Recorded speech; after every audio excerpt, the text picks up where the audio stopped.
everybody, and welcome back to the Vintage Unicorn Beauty, Makeup, and etc.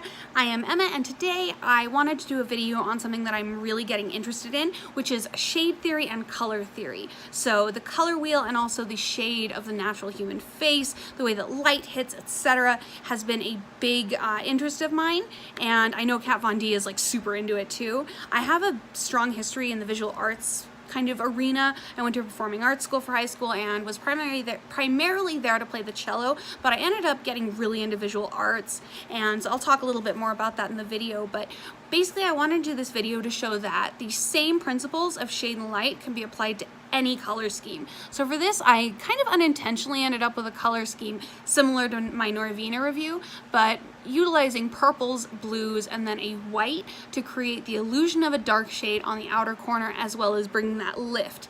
And depending on what you're trying to achieve, the differences that you can, get into. For me, I want my eyes to seem longer and higher and further apart. They are a little close set, so that is why I tend to do the very wingy eye. But something else that you can do if you want to make your eyes seem wider this way, there are a lot of things that you can do as far as where you put the light shade, where you put the dark shade, and a lot of that is just going to be understanding your facial structure and your geometry, understanding where your bones are, where the shadow is going to cast because of that bone.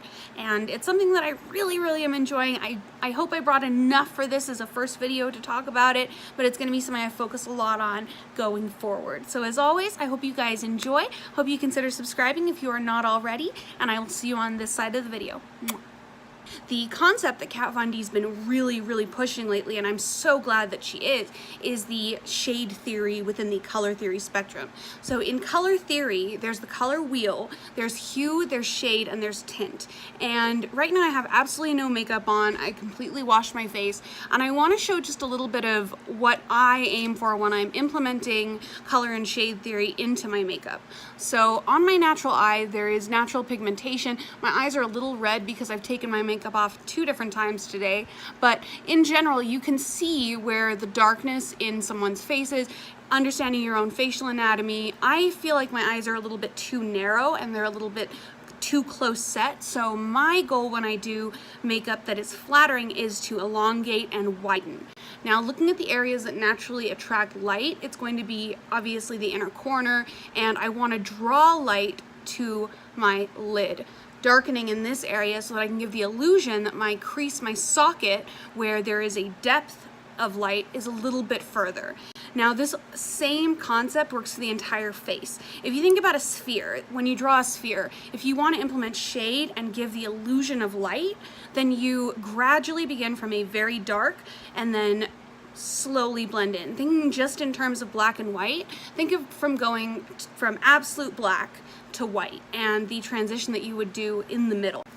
When I use full coverage foundation, there are really only 2 that I like, and one of them is by Milk Makeup, the Blur foundation, the liquid blur. The other one is by Kat Von D. This is by far my favorite. It just has a very nice formula, and it shade matches me very well, and it is in Light 44 Cool. What I'm going to do is I'm going to do my makeup in color utilizing the color wheel and the shade scale. I will not be doing colors that are necessarily the most flattering for my eye color, but utilizing colors that are most flattering in sequence to create the shape that I'm looking for. So I applied that color Skulls from lash line to brow bone and just kind of blended it so it's a little bit more sheared out. Let's get right into the eyes, and I do think I'm going to go ahead and do a purple blue eye. So just like with any eye look, I want to start with a very muted color that will build up into the color that I want to use. And for this, I'm going to be using Muse, which is this beautiful little lilac color right here, and I just want that to be a transition color. Transition colors I usually only like to put on the outer corner and very sparingly, just as kind of like that base, and it's such a pretty color. So I just want to kind of buff it in there over where I'm mostly going to focus the look, and then matching that on the other side. Alright, so I'm still using the same 321 applicator brush, and I just want to continue moving through the color spectrum. Ideally, I want this to be the darkest color before black, so the next color I'm going to dive into is going to be this beautiful color called Anthem, which is kind of a purplish pink, but I think it'll lend itself really well to that shimmery purple blue. And so I'm gonna use a very light hand here just so I get the sheer version of this color and focus it on the outer corner and into the socket so that this is like a secondary transition color that adds a little bit more depth. And I don't want it to come off pink. I want to keep the purple, so I think that using it sheer, I'm hoping using it sheer will keep that pink a little more at bay so that I can focus on a more kind of cool overall. So I'm just going to continue applying that very sparingly and build it up to the intensity that I like it. So the Mi Vida Loca palette actually doesn't have the next color that I kind of want to use in transition for this color, and this is very similar to my Norvina look, but it was like so much easier. So I'm pulling out this Ben Nye palette. It's a pressed color palette and it is extremely pigmented. So again, with the same 321 brush, because I kind of want everyone to be together, I'm going to be dipping into this purple shade here, and these are actually named, it's a little difficult to tell what they're named. I'm assuming that it's royal purple and they're just backwards on the label. So I'm just gonna dip the slightest bit into that. And with every layer that I add, I wanna focus closer into the lash line, and that way I can blend it out. So this is extremely pigmented. That's why I'm taking caution, because I don't want this color to steal the show. I just want it to help add a little bit of depth. So again, the areas that I'm focusing the depth are going to be around the lash line to give the illusion of a fuller lash line, and then I'm trying to bring it out just a little bit more so it naturally makes my eye curve open. Moving on to this next absolutely beautiful color right here. It is called Dark Wave, and it is gorgeous. This is what's going to bring the blue from the purple. So it's going to be a little less purple now and start moving into that blue. And I'm not sure how this is going to work with the Ben Nye, but I think it will be quite nice to add that blue to give it a little bit of a cooler kind of moment.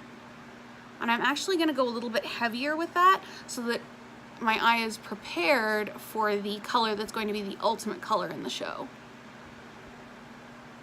I always used to wonder why beauty YouTubers added so many colors to build up to one color scheme, but it really does make a difference when you take the time to transition into a darker color or into a special color, or you know, maybe a more unique color. Like this blue is absolutely gorgeous, and it's mixing in with these purples so nicely. It's definitely still there in its own right, but it is also adding that little hint of blue that I want, because the color that I'm really trying to focus on for this look isn't quite blue and isn't quite purple. And if I bring my face just a little bit closer, it still needs to be blended, but that's a really beautiful color on the eye. Now that those colors are really nicely blended, I can kind of show what I was trying to do by achieving that darkness on the outer corner to bring it up, and then using a little bit more of a light color on the inner corner. In fact, while I let that just sink into my skin for a moment, I'm going to take a different clean 321 brush and grab that skulls color again, because it's really working well with this look, and I'm just going to push a little bit into the tear duct, just so that it's a little bit more stark, because a lot of it has been blended away. And I am combining mattes and shimmers in this. I generally don't like to use shimmers below right about here, because that's where my scar begins, but undoubtedly shimmers will create the most alluring kind of effect on your brow bone. I just have to be really careful on this eye not to let it touch the scar, because it will really emphasize that scar. This is also going to be cool if I need to blend, if I go outside the lines at all. This color will kind of just let everything fade in. So I'm going to go in now with this color I've had my eye on. It is beautiful. It is called Echo. It is gorgeous. It is this purple. It's got little glittery bits in it, and it has never been used. So there it is on the brush. I barely even touched it, and there it is. I might actually have to tap it off. Yes, I did. So now I'm going to very tightly start working that around the lash line and around this general wing that I've created, making a V. And then after the V is really concrete, what I want to do is continue moving up in these little zigzag motions, and then I'm going to kind of carve out that socket just with back and forth motions so that there is a darker color in the middle, and it is that beautiful color that I'm looking for. So Very, very cool color. I'm liking it. I'm actually also going to apply just a little bit that's left on the brush and make a little bit more of a V shape on the edges. And then I'm just going to match the other eye.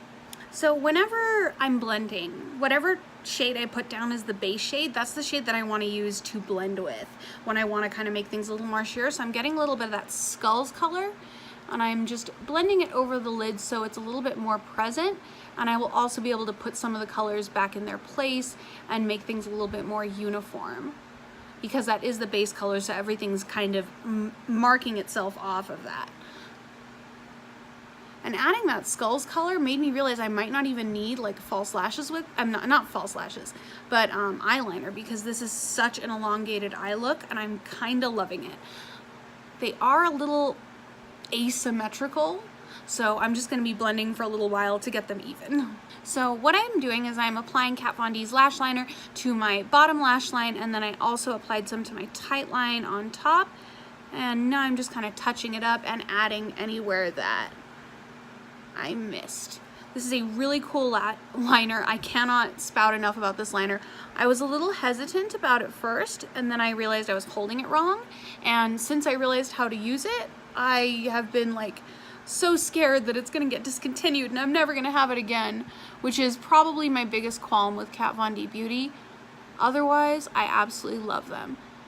And this is really the first eyeliner that I have felt comfortable enough to use on my tight line above my tear duct. I have ever so slightly hooded eyes, I do, and I know one of my biggest problems with having the kind of eye shape that I have is that, well, for one thing, eyeliner will pleat if I do it in the wrong area, and another thing, eyeliner will transfer unless I'm using something like this that is waterproof. So most gel liners will give me the raccoon eye, to the point where I'm actually like most comfortable with the raccoon eye.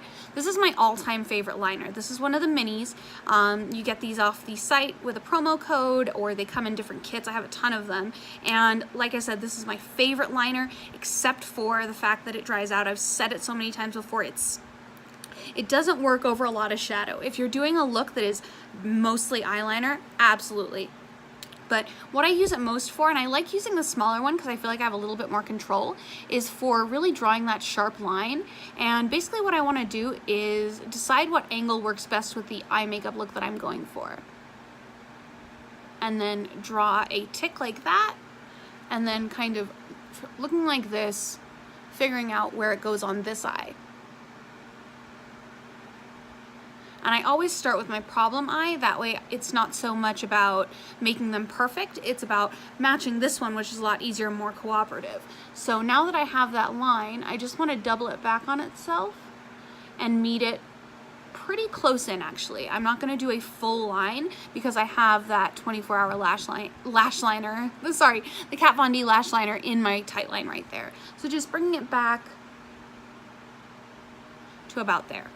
And then, I know this sounds like a weird step, but this is the liner that I use the most for actually filling in my wings. It doesn't have the precision of the liquid liner by Kat Von D, the tattoo liner, I'm sorry, but it has the opacity that I'm really looking for. So now that I've drawn that shape, it's really just about getting very, very, very, very delicate and filling it in.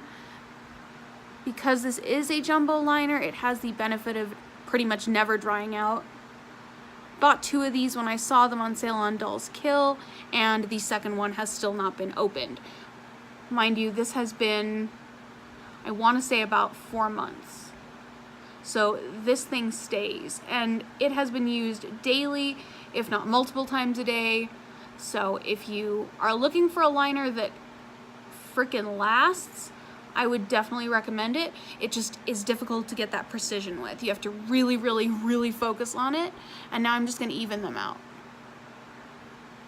Also, because it is so big, it ergonomically fits on your eye beautifully. So you will have the feeling that your eye will kind of wants to pull it down, but I would still recommend really going slow because you can really overshoot dramatically, mess it up. I've done it, I do it daily pretty much, but that's the thing about liner, right?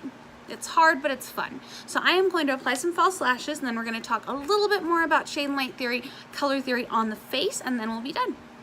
Lights, camera, lashes. So I went ahead and finished off the rest of my face. I used the Kat Von D Lock It setting powder, and for my lips I'm wearing this interesting color here. This is the Wet n Wild Liquid Cat Suit. It is in the shade Pastel Grunge. It's from their Gothographic collection, and I really feel like this is a dupe for the Kat Von D Glimmer Veil lipstick, Everlasting Glimmer Veil lipstick in the color Stark, I believe. She does have a silvery kind of blue, and the only thing I will say is it took about 6 applications to get it to this intensity and opacity. Now, discussing facial contouring, what I did was I used a concealer to contour the high points of my face instead of using a highlighter that has an iridescence in it. So I used Whiteout from Kat Von D, and I just patted it along and then kind of buffed it in with a beauty blender. Now I don't apply large amounts of setting powder. What I did was I took a very large, this is a Real Techniques brush, it is fantastic, and just kind of buffed the setting powder all over my face. That way there's nothing that's hugely built up, it's not super uncomfortable, it's not gonna, you know, weigh me down throughout the day, and overall it leaves a very polished feel. And Subconscious was the contour shade that I used for my cheekbones, and the Wonder Stick on the sides of my nose, basically drawing a darker shade, darker than my skin tone, to the areas that the light does not hit, to give the illusion that there is a different bone structure under there. Kind of thinking about how when you cast a shadow, where does the shadow hit, where does it not hit? And knowing about your facial geometry, feeling where your cheekbone is at its highest point, that's where I tend to start. Also, I usually bring a little tiny bit down here, not all the time, and I don't generally do it on my forehead here just because it's a little cumbersome for me and it doesn't look quite natural, but for this I did put a little bit.